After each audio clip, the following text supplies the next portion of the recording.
हमारा जैसे नदी बेसिन, नदी बेसिन, अब ये नदी बेसिन किसे कहते हैं? तो देखिए मित्रों, इसका सिंपल सा रीजन है, सिंपल सी बात है कि कहां से कहां तक का एरिया जो आपका नदी बेसिन के, जो वह भौगोलिक क्षेत्र जो कि जहां तक का पानी नदी के अंतर्गत आता है वो सारा का सारा क्या है? नदी बेसिन कहलाता है। देखिए सिंपल सी बात है, आपने देखा होगा मित्रों वॉश बेसिन, जब हम हैंड वॉश करने के लिए जाते हैं तब आपने देखा होगा कि ये सारा का सारा पानी यहाँ तक का, इधर का सभी दूर का पानी यहाँ आकर के इकट्ठा हो जाता है और ये हम हैंड वॉश करते हैं तब निकाल देते हैं। तो ये होता है क्या? बेसिन। तो ऐसा का ऐसा ही नदी का भी रहता है मित्रों। नदी का जो रहता है कि नदी जो है इसमें भी एक उसका एक एरिया निश्चित रहेगा कि कहां से कहां तक का उसका एरिया रहेगा।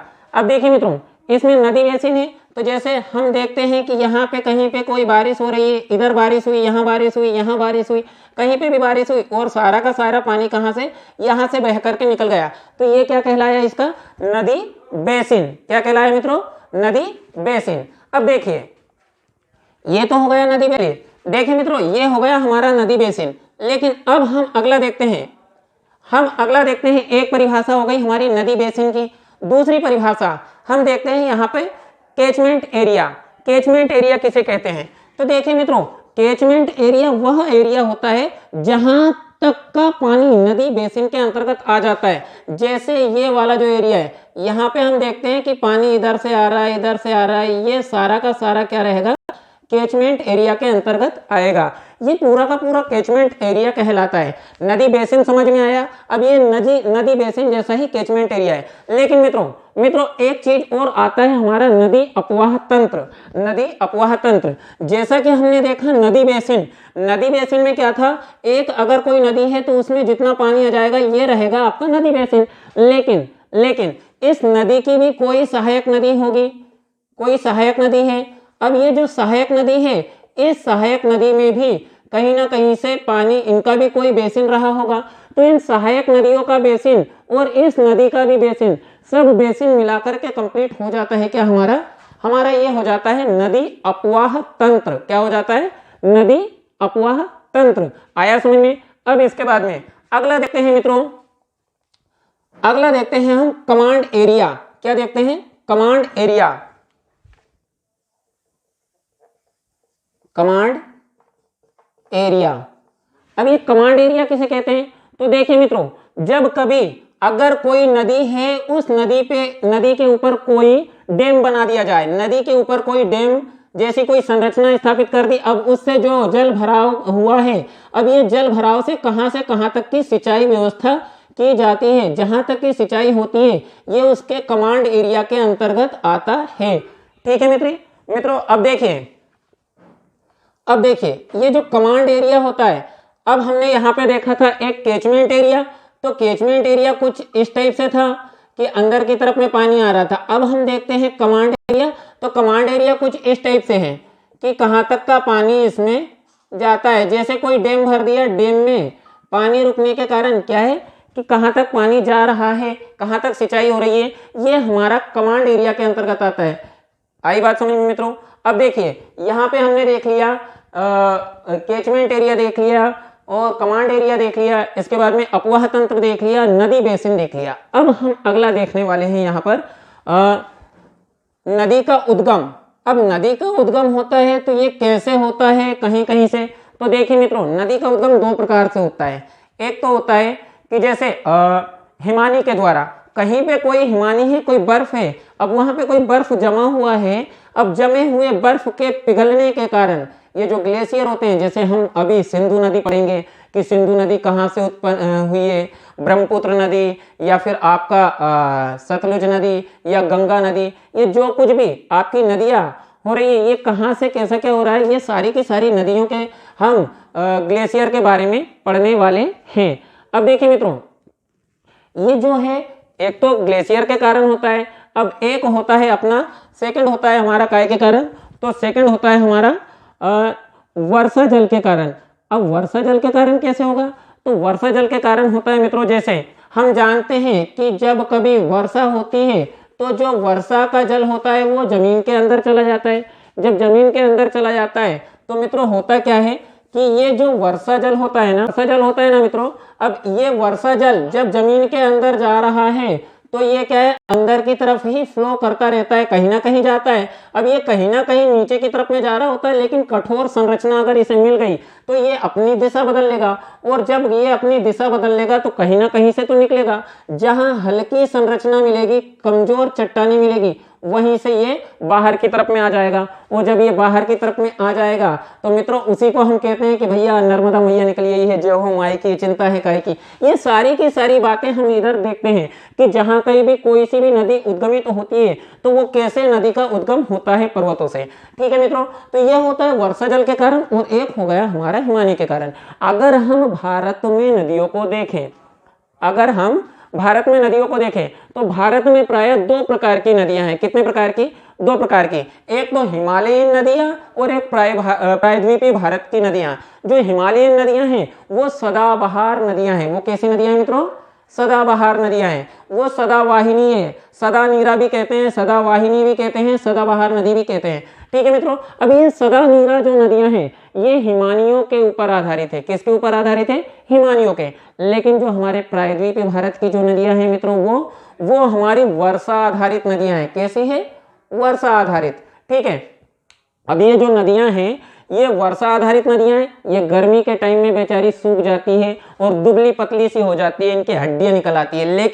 लेकिन जो हमारी हिमालयन नदियां हैं ये सदा वाहिनी नदी है, इनमें हमेशा पानी रहता है, और गर्मी के टाइम तो जैसे जैसे बर्फ पिघलेगा पानी बढ़ता जाता है, ऐसा होता है। ठीक है मित्रों, तो ये 2 प्रकार की हो गई। ये तो हो गई हमारी उद्गम के आधार पे। अब जल कहाँ कितना जाता है उसके आधार पे, तो हमारी इस आधार पे भी 2 प्रकार की नदियां हैं। वो कौन कौन सी है? तो एक नदी आ जाएगी हमारी अरब सागर में, समापन के आधार पे हम देखें तो देखो उद्गम के आधार पे हो गया, उद्गम के बाद में हम देखते हैं समापन के आधार पर। समापन के आधार पे भी 2 प्रकार की नदियां हैं। उद्गम के आधार पे हमने देखा था कि हिमालयन नदियां और प्रायद्वीपीय भारत की नदियां। समापन के आधार पे अगर हम देखें तो समापन के आधार पे हम देखते हैं कि एक तो होती है अरब सागर में समापित होती है और एक होती है बंगाल की खाड़ी में। तो ये 2 प्रकार की नदियां होती है। लगभग 23% जल जो है आपका अरब सागर में जाता है और 77% जल आपका बंगाल की खाड़ी में जाता है। ठीक है मित्रों, अब देखिए ये हमारी हो गई नदियां। अब इसके बाद में हम एक यहाँ पे आज देखने वाले हैं। आज के दिन बस केवल हम कुछ एक नदियां ही देखेंगे। हिमालयन नदियां स्टार्ट कर रहे हैं और हिमालयन नदियों में भी हम बस केवल एक नदी देखने वाले, एक नदी तंत्र देखने वाले हैं। ठीक है, वो नदी है कौन सी? वो रहेगी हमारी सिंधु नदी। कौन सी नदी रहेगी मित्रों? सिंधु नदी। अब जो सिंधु नदी है, सिंधु नदी का उद्गम कहाँ होता है? तो सिंधु नदी का मित्रों हम जानते हैं कि सिंधु नदी हिमालयन नदी है, और सिंधु नदी ये पूर्ववर्ती नदी है। कैसी नदी है? पूर्ववर्ती नदी। पूर्ववर्ती नदी किसे कहते हैं और अनुवर्ती नदी किसे कहते हैं? देखिए मित्रों, ये हम जानते हैं कि जो हिमालय का उद्गम हुआ है ये बाद में हुआ है। हिमालय जहां पर बना हुआ है कहीं किसी समय, वहां पर कोई टेथिस सागर नाम की उथली संरचना थी। ठीक है, अब जो टेथिस सागर था तो उस टेथिस सागर को हमने देखा कि उसमें अवसाद आते गए प्लेट टेक्टोनिक के कारण वहां पे एक ऊंची विशालकाय संरचना उत्पन्न हो गई। वो कहलाई क्या? आपकी टेथिस सागर के स्थान पे हिमालय पर्वत। अब जो नदियां हिमालय के पहले से ही बहती थी, जो नदियां हिमालय के पहले से ही बहती थी वो नदियां तो कहलाई आपकी पूर्ववर्ती नदी। और कुछ एक नदियां ऐसी कि हिमालय उत्पन्न हो गए उसके बाद में। जैसे हम पूर्ववर्ती नदियों में 3 नदियों को देखते हैं, एक तो हो जाएगी सिंधु, एक हो जाएगी सतलज, और एक हो जाएगी हमारी ब्रह्मपुत्र नदी। कौन सी नदी? सिंधु, सतलज और ब्रह्मपुत्र, ये पूर्ववर्ती नदी है। लेकिन वहीं पे हम देखें तो हम देखें यहाँ पे गंगा, फिर इसके बाद में यमुना, यमुना के बाद में हम देखें कोसी, गंडक, अरुण, ये जो नदियां रहेंगी, ये जो अन्य नदियां हैं ये कैसी नदी कहलाएंगी मित्रों? तो ये हमारी कहलाएंगी अनुवर्ती नदी। इसमें कोई आया है? ठीक है, तो ये हमारी अनुवर्ती नदी कहलाएगी। ठीक है मित्रों, अब इसके बाद में हम देखते हैं कि पूर्ववर्ती नदी में हम देखते हैं तो अब हम देखेंगे सिंधु नदी। कौन सी नदी देखेंगे? सिंधु नदी तंत्र देखेंगे। ठीक है मित्रों, तो अब हम सिंधु नदी तंत्र देखने वाले हैं। तो इसके लिए हम सबसे पहले हमारे मैप में चलते हैं। ठीक है मित्रों, देखिए मित्रों, यहां हम देखते हैं कि ये है हमारा कैलाश मानसरोवर झील। अब देखिए मित्रों, जो कैलाश मानसरोवर झील है तो ये क्या है, यहाँ पे कैलाश पर्वत रेंज है। क्या रेंज है? कैलाश पर्वत रेंज है। अब ये कैलाश पर्वत रेंज है तो यही इस कैलाश पर्वत रेंज से ही 3 नदियों का उद्गम हुआ है। ये इस साइड तो अपनी चल जाएगी, ये अपनी सिंधु नदी बह करके चली जाएगी। दूसरी यहीं से निकल के चल जाएगी, अपनी सतलुज नदी बह करके चल जाएगी। और यहीं से हमारी चल जाएगी अगली एक नदी, कौन सी? ब्रह्मपुत्र नदी। ये ऐसी हमारी नदियां चली जाती है। ठीक है मित्रों, तो आज हम देखने वाले हैं सिंधु नदी तंत्र। तो अब सिंधु नदी तंत्र में हम देखेंगे कि सिंधु नदी के बारे में हम जानेंगे। तो सिंधु नदी जो है उसका उद्गम कहाँ से हुआ है? तो सिंधु नदी का उद्गम भी तिब्बत के पठार से हुआ है। ठीक है, तिब्बत के पठार से हुआ है। अब ये जो तिब्बत का पठार है यहीं से इसका भी उद्गम हुआ है। और इसमें देखिए मित्रों, सारा का सारा आपको पीडीएफ मिल जाएगा, कहाँ पे क्या है कहाँ पे क्या है, ये सारा का सारा जो मेन बातें हैं वो मैं इधर बता देता हूँ कि ये जो सिंधु नदी है ना, ये लद्दाख और जास्कर श्रेणी, अभी आपको हिमालय पढ़ा दिया है मैंने, परसों के रोज की क्लास में आपको 3 दिन पहले ही मैंने हिमालय पढ़ाया था। तो आपको काराकोरम, लद्दाख, जास्कर, पीर पंजाल, धौलाधर, शिवालिक, ये सारी की सारी श्रेणियां बताई है। तो यहाँ पे लद्दाख और जास्कर श्रेणी मैंने बताई थी। लद्दाख और जास्कर के बीच में आपकी सिंधु नदी प्रवाहित होती है और इसी के तट पर, इस सिंधु नदी के तट पर आपका लेह बसा हुआ है। ये देखिए लेह बसा हुआ है, ये कुछ इस टाइप से जाती है ये। ठीक है, तो लेह कहाँ बसा हुआ है? लेह बसा हुआ है हमारा सिंधु नदी के तट पर है। ठीक है मित्रों,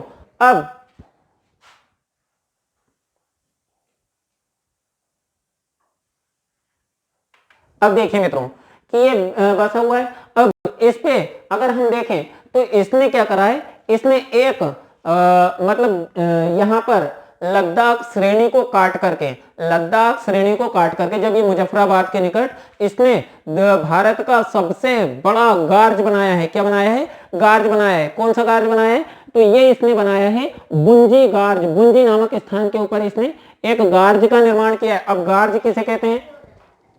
तो मित्रों गार्ज किसे कहते हैं? तो गार्ज को देख लेते हैं।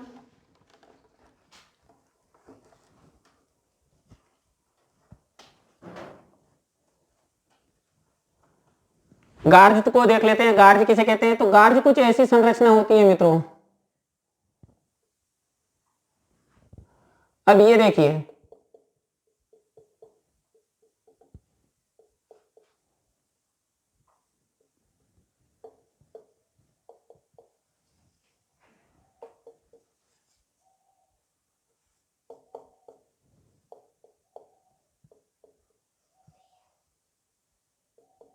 ये जो है, ये जो संरचना है, इसमें एक नदी प्रवाहित हो रही है। ठीक है, आ रहा है समझ में? अब यहाँ पे एक नदी प्रवाहित हो रही है। अब ये जो नदी प्रवाहित हो रही है ये कौन सी है हमारी? ये हमारी सिंधु नदी है। और इसके आइट साइड में ये बहुत गहरी संरचना है, इसे हम गार्ज कहते हैं। क्या कहते हैं मित्रों? गार्ज कहते हैं। ठीक है, अभी ये हमारे भारत की अगर बात की जाए तो भारत का तो ये हो जाएगा बुंजी गार्ज। और अगर दुनिया की बात की जाए तो दुनिया का सबसे बड़ा कौन सा होगा? तो वो होगा आपका ग्रैंड कैनियन, जो कोलोराडो नदी के ऊपर स्थित है। कहां पर है वो ग्रैंड कैनियन? कहां पे है? कोलोराडो नदी पर, यूएसए में है। कहां पर है मित्रों? यूएसए में। और इसकी हाइट कहीं कहीं पे 5180 मीटर के लगभग में है और कहीं कहीं पे 5200 मीटर। तो आप तो सिंपल सी बात है कि 5200 मीटर ही याद रखो और कुछ याद मत रखो। ठीक है, 5200 मीटर ये गहरा है। आगे बात सुनिए, जब कभी मैंने आपको फिजिक्स में बताया था दूरी और विस्थापन के बारे में बताया था, तो मैं बुंजी गार्ज का सबसे ज्यादा उदाहरण देता हूँ। क्या कि जब दूरी के बारे में बताया था कहीं से घूम के जाएगा, विस्थापन के बारे में बताया था कि सीधा चला जाएगा। ठीक है, तो ये आपका बुंजी नामक स्थान पे एक बुंजी गार्ज का निर्माण करती है। अब देखिए मित्रों, यहाँ पे अगर हम देखें तो ये फिर आगे की तरफ में इसमें क्या है, कुछ एक मतलब स्टेप होती है, वो स्टेप हम यहाँ पे देख लेते हैं। सिंधु नदी के बारे में आज हम पूरा कंप्लीट पढ़ने वाले हैं, लेकिन उसके पहले नदी की कुछ एक अवस्थाएं होती है, वो सारी की सारी अवस्थाएं हम देख लेते हैं। कौन कौन सी अवस्थाएं होती है? तो मित्रों हम देखते हैं कि जैसे अगर कोई पर्वत है, पर्वत से अगर कोई नदी निकल रही है और भर भरा करके अगर निकल रही है, तो वो सबसे पहले क्या है, उस पर्वत से अगर कोई नदी निकल रही है तो वहां पर वो क्या है, वी आकार की घाटी बनाएगी। क्यों? क्योंकि वी आकार की घाटी से वो स्पीड से, इसका वेग प्रचंड रहेगा और ये अपने साथ में बहुत सारे सेडिमेंट्स लेकर के आएंगी। और जब ये बहुत सारे सेडिमेंट्स अपने साथ लेकर के आती हैं तो ये हिमालयन नदियां जो होती है अपने साथ सेडिमेंट्स लेकर के आती हैं। तो जो सेडिमेंट्स होते हैं उनके साथ में बड़े बड़े पत्थर भी लेकर के आती है, कंकड़ पत्थर। तो जब बड़े बड़े पत्थर लेकर के आती है तो ये पर्वत पादीय क्षेत्र में, पर्वत पादीय, आगे बात सुनिए, तो यहाँ पर क्या है, ये बड़े बड़े पत्थरों का डिपोजिशन कर देती है। तो इसे कहते हैं, यहाँ पर क्या कहते हैं, इसे कहते हैं यहाँ पर भांवर का क्षेत्र, भांवर का क्षेत्र।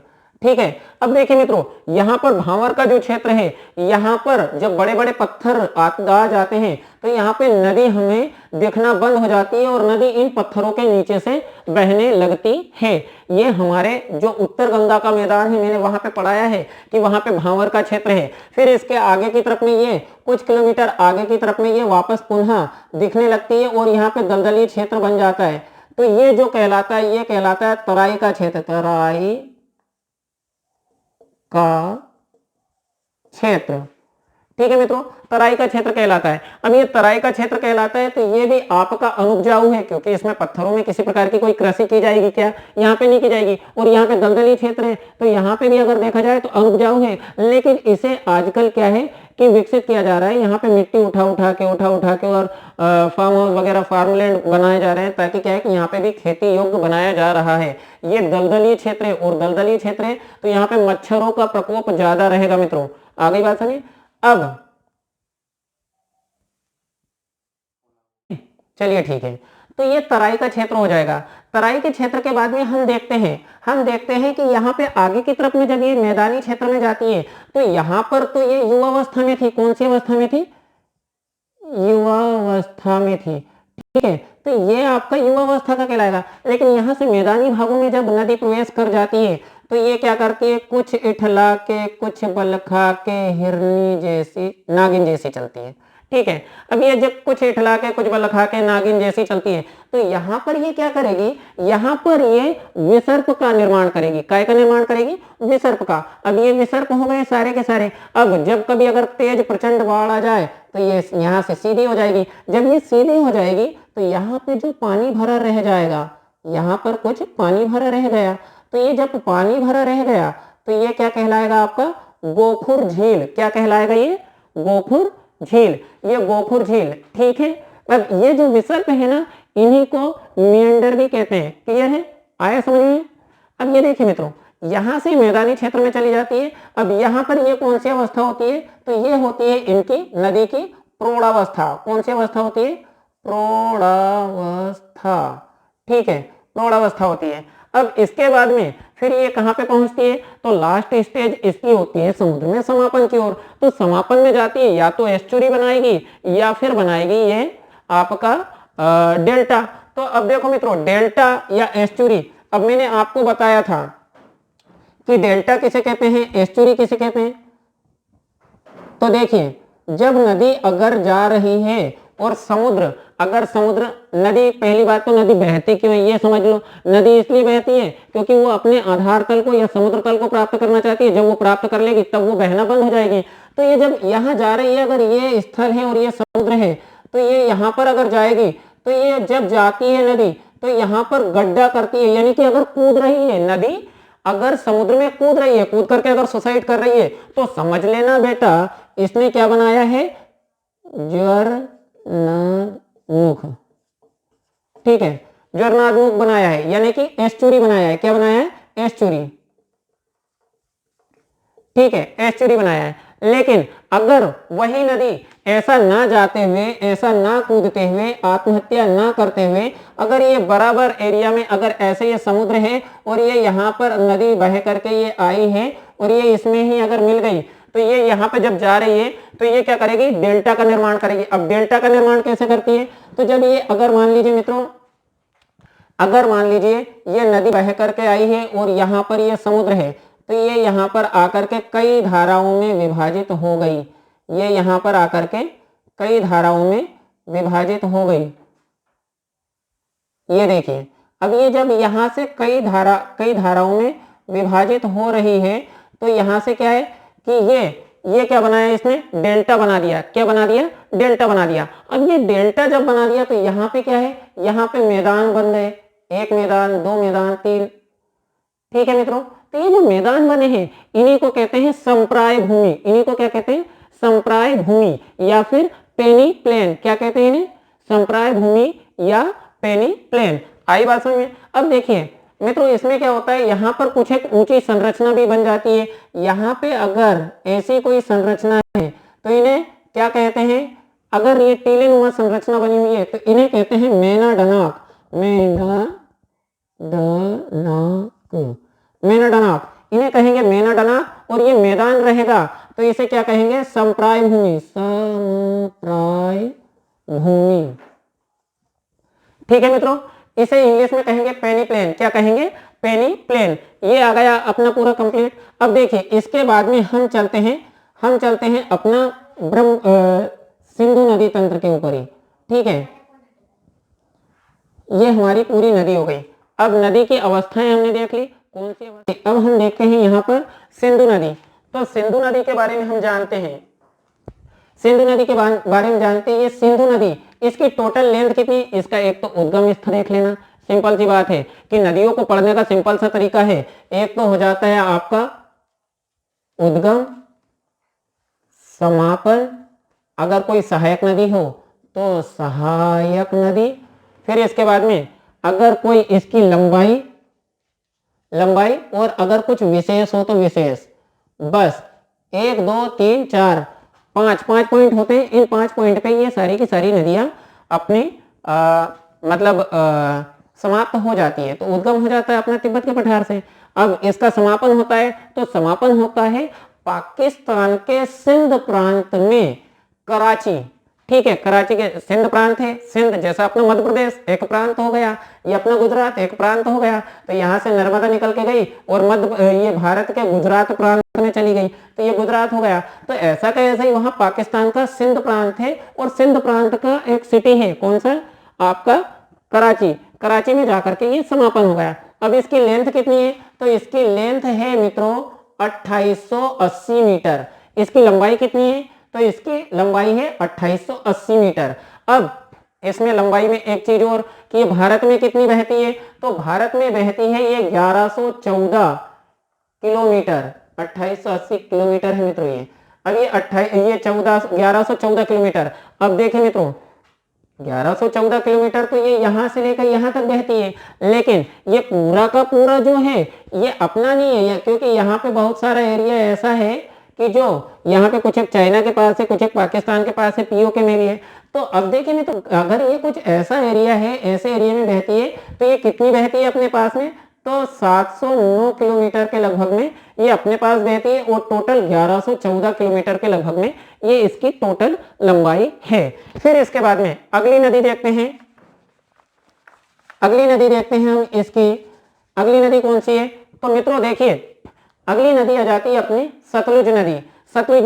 सतलुज नदी कहाँ से उद्गमित होती है, तो ये आपका राकस्थाल है, मानसरोवर झील। ये मानसरोवर झील वही है कैलाश पर्वत में जहां पर कहा जाता है भगवान शिव रहते हैं। यहीं पे हम इधर से घूम करके ये नाथुला दर्रा से, यही नीति दर्रा से इधर से घूमते हुए इसमें जाते हैं। तो देखिए मित्रों यहाँ से अगर हम देखें तो ये अपनी कौन सी है, सतलुज नदी है। सतलुज नदी का उद्गम हुआ है तिब्बत के राकस्थाल से और ये जब जाती है तो ये जाकर के कहाँ मिलती है, तो ये आपका क्या बोले इसे, चिनाब नदी में जाकर के मिल जाती है, चिनाब की सहायक हो जाती है। मित्रों एक बात ध्यान रखना, सहायक नदी किसे कहते हैं, जैसे अगर कोई बड़ी नदी है, जिस नदी की नदी घाटी बड़ी है वो नदी मुख्य नदी मानी जाती है, जिसकी कम है वो क्या है, आपकी सहायक नदी मानी जाती है। आगे बात सुनिए, जैसे हमने यहाँ पे देख लिया कि ये गंगा नदी जाती है, गंगा, और ये ब्रह्मपुत्र आती है। ब्रह्मपुत्र बड़ी होनी चाहिए, लेकिन गंगा नदी की नदी घाटी गहरी है, इस कारण ये पद्मा जाती है और पद्मा जाके जमुना, पद्मा में जाकर के मिल जाती है। तो ये आगे पद्मा के नाम से ही बहती है। क्यों, क्योंकि गंगा जो है आगे जाकर के पद्मा बनी है, तो पद्मा की नदी घाटी गहरी है ये जमुना की अपेक्षा, तो इस कारण से अब ये आगे की तरफ में जाती है। तो यहाँ पे कौन सी है, मेघना की नदी घाटी और भी गहरी है, चाहे वो छोटी सी नदी हो, लेकिन क्या है, नदी घाटी गहरी होने के कारण उसी का नाम चलता है। ये सतलुज नदी लंबी जरूर है, लेकिन ये भी काय में चेनाब में जाकर के मिल जाती है। ठीक है मित्रों, अब देखिए मित्रों, इसके बाद में हम देखते हैं यहां से एक नदी उद्गमित होती है, उस नदी का नाम है व्यास नदी। जो व्यास नदी है ना, व्यास नदी अपने हिमाचल से उत्पन्न होती है। मित्रों, हिमाचल प्रदेश से 3 नदियां उद्गमित होती है। देखो कौन कौन सी होती है, तो देखिए सतलुज तो हमारी नीचे से हो जाएगी, फिर इसके बाद में व्यास, रावी, चेनाब, ये 3 नदियां, व्यास, रावी, चेनाब, ये 3 नदियां हिमाचल से होंगी। और झेलम नदी, आपकी झेलम नदी कहां से उत्पन्न होगी, वो होगी आपकी जम्मू कश्मीर से। आई बात समझे।